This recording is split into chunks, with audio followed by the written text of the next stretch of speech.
We jump now to CBS News senior White House correspondent Weijia Jiang, who is reporting on the response from Washington to all of this. Weijia, good morning. There's an effort to rein in the president's ability here. How is that going?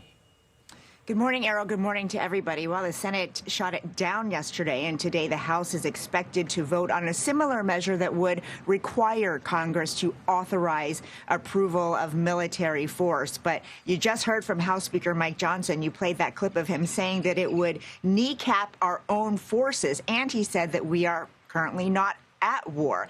Meanwhile, many Americans in the region remain stranded. They're asking for more help to get home as soon as possible. President Trump projected optimism about the war with Iran. Somebody said, on a scale of 10, where would you rate it? I said about a 15.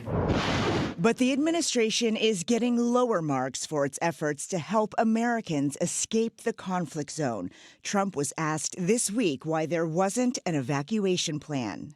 Well, because it happened all very quickly. The State Department is urging people to leave 14 countries across the Middle East and says it's increasing charter flights to help Americans get out of Israel, Saudi Arabia, Qatar, and the United Arab Emirates.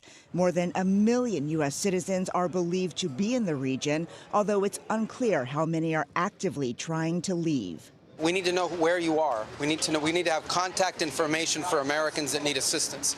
Earlier this week, Americans shared on social media the message they received when they called for help. Please do not rely on the U.S. government for assisted departure or evacuation at this time. The White House on Wednesday insisted the issue is resolved. Well, the line was updated, and I expect every single person in this room to report on that accurately. If you are calling about the crisis in the Middle East, please press 1. CBS News chief correspondent Matt Gutman called that new line a dozen times alongside Todd and Lisa Eggleston, who are stuck in Israel. The couple from Las Vegas arrived 2 days before the war broke out. You have reached Middle East Task Force. Please hold for the next available representative. Okay, holding for the next available representative. And it hung up. So that's the second time in a row. This happens virtually every time you call. It goes to that automated message and then disconnects. So it doesn't give you much confidence. No, it doesn't give you much confidence. And, we're not ignorant. We know there's a lot going on. Yeah.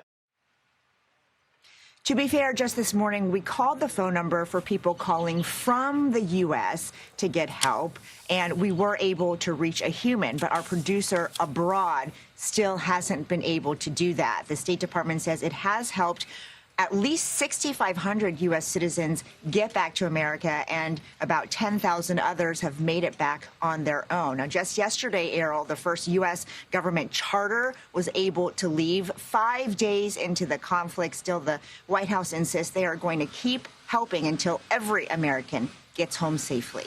Yeah, and you can just imagine how nerve-wracking for all of those people. Weijia, thank you very much.